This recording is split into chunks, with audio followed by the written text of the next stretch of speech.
A gente perdeu a eleição, né? O Bolsonaro perdeu a eleição. Agora, eu nunca vi uma possibilidade de um amadurecimento verdadeiro da esperança mesmo, né? Da esperança no coração de cada um.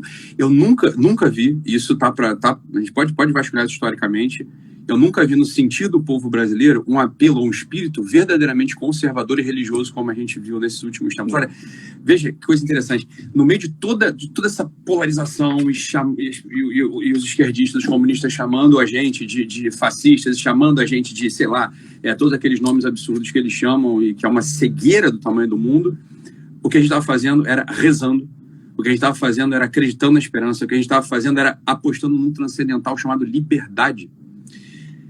Isso a gente nunca viu na história do país, e esse eu acho que é o grande ganho de tudo isso que aconteceu. Esse é o grande ganho de tudo que aconteceu. Óbvio, a gente perdeu a eleição, ninguém queria perder a eleição, a gente está agora sob uma ameaça realmente profunda, né?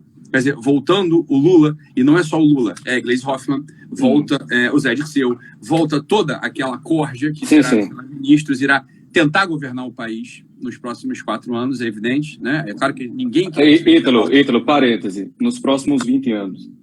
Pois é. Agora... Vamos, né? Assim, tem que... Nos próximos 20 anos. A gente... Agora, uma coisa, isso que tu falou, velho, eu estava falando esses dias também com o pessoal que, na verdade, o que está acontecendo com o Brasil é um negócio muito sugênero, entendeu? Porque, assim, eu acredito realmente que o reflorescimento dessa nova etapa civilizacional virá do Brasil. Eu realmente acredito nisso. Não tenho dúvida. Assim, não estou fazendo propaganda, não, palavrinha bonitinha. Eu acredito nisso de fato, né? E eu estava dizendo aqui ao pessoal anteriormente que é o seguinte: o mundo externo só destrói a pessoa quando o mundo interno já está em ruínas. Tá? Se o mundo interno não estiver em ruínas, cara, o mundo externo vai dar algum prejuízo, vai arranhar de algum modo, mas não vai destruir o cara. E assim, todo o crescimento político que a gente viu no Brasil, de um certo modo, ele, na verdade, foi o desabrochar de um crescimento interior que veio antes, tá ligado? Tipo, olha, curioso, a vida do espírito no Brasil tá surgindo antes da desgraça política, e assim, vai sobreviver a ela, tá ligado? Isso é óbvio, pra mim, assim, pelo menos, é óbvio, tá na cara. O que eu acho, Pedro, é isso que, olha, eu acho que tem um caminho, né? A gente sofreu a gente está sob ameaça, né? A liberdade está sob ataque, já estava, né? A verdade é essa, já estava. O que aconteceu nesses 4 anos, veja, foi no final das contas um recrudescimento de um projeto de poder que não é só nacional, é supranacional. As pessoas por 4 anos esqueceram disso. Elas esqueceram que eles tinham questionado Foro de São Paulo. Esqueceram que existe uma articulação latino-americana muito profunda, que não data de hoje, data do início dos anos 90. Em concreto, começou entre 2 e 4 de junho de 1990, com a reunião de Lula, Fidel Castro e seus amigos, né, no Hotel Danúbio, em São Paulo. Esqueceram disso, ninguém falou sobre isso. Falaram, olha, perdemos. Falaram, óbvio que perdemos. Ninguém bateu nisso, quer dizer, o governo, o Estado, os estadistas, etc., né, as pessoas esqueceram de falar sobre esse assunto, né? Bom, perdemos a eleição. Agora, a gente tem 2 caminhos aqui, né? Um é ficar chorando, lamentando e xingando os outros. É uma coisa que eu acho que dos próximos 15 minutos tá ok, ninguém vai puni-los por fazer isso. Agora, mas passou 15 minutos errado. Passou 15 minutos. Já passou 15 minutos. Acabou, acabou, tem 17 minutos. Acabou. Já deu.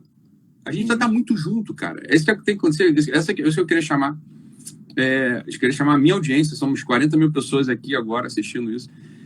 Olha, eu quero chamar a minha audiência para isso. A gente precisa estar muito junto no próximo tempo.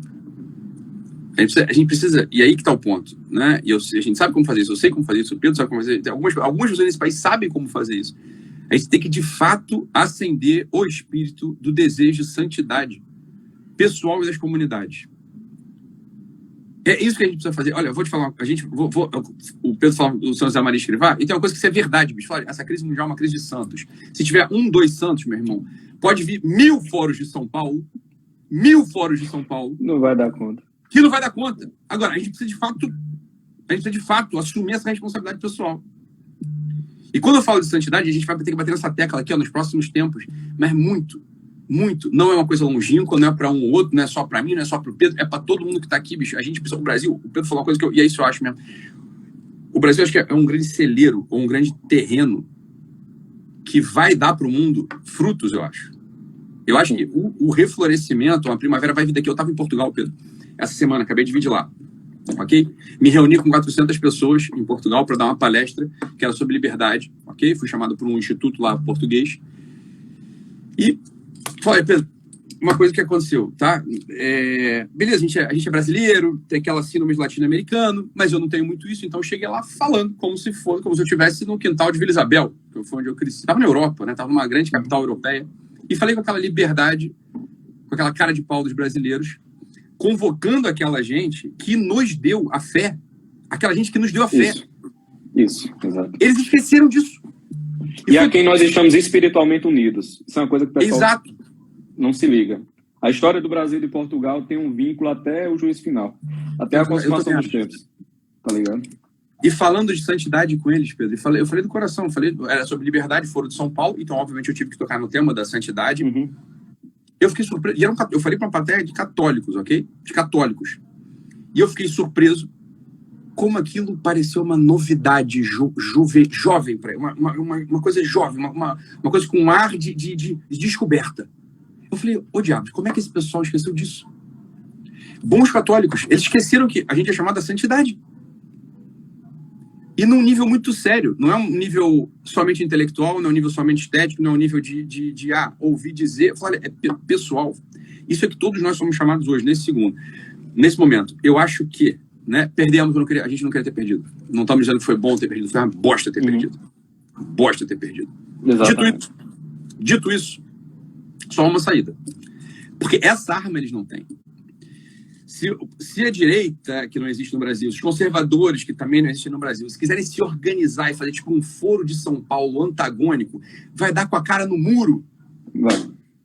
Porque essas armas são deles, eles que dominam a solerce, eles que dominam a falácia, eles que dominam os ardis, eles dominam a cara de pau do Lula nos debates, falando de mentiras, aquela disfarçatez dos psicopatas. A gente não tem isso, mas a gente tem uma coisa que eles não têm, eles não conhecem, eles desconhecem a tecnologia espiritual da santidade. Eles não sabem que porra é essa. Olha,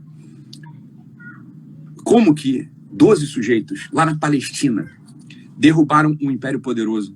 Como que depois a Europa venceu os bárbaros? E como que houve o esplendor da cristandade através dos santos das suas vidas? Qualquer organização política, qualquer organização das cidades, qualquer organização jurídica, eu diria, é uma história muito secundária da nossa civilização. Agora, se a gente não retoma isso em primeira pessoa, se a gente fica querendo usar as armas deles, a gente já está derrotado. A civilização é a consequência dos santos. Os santos regem a história.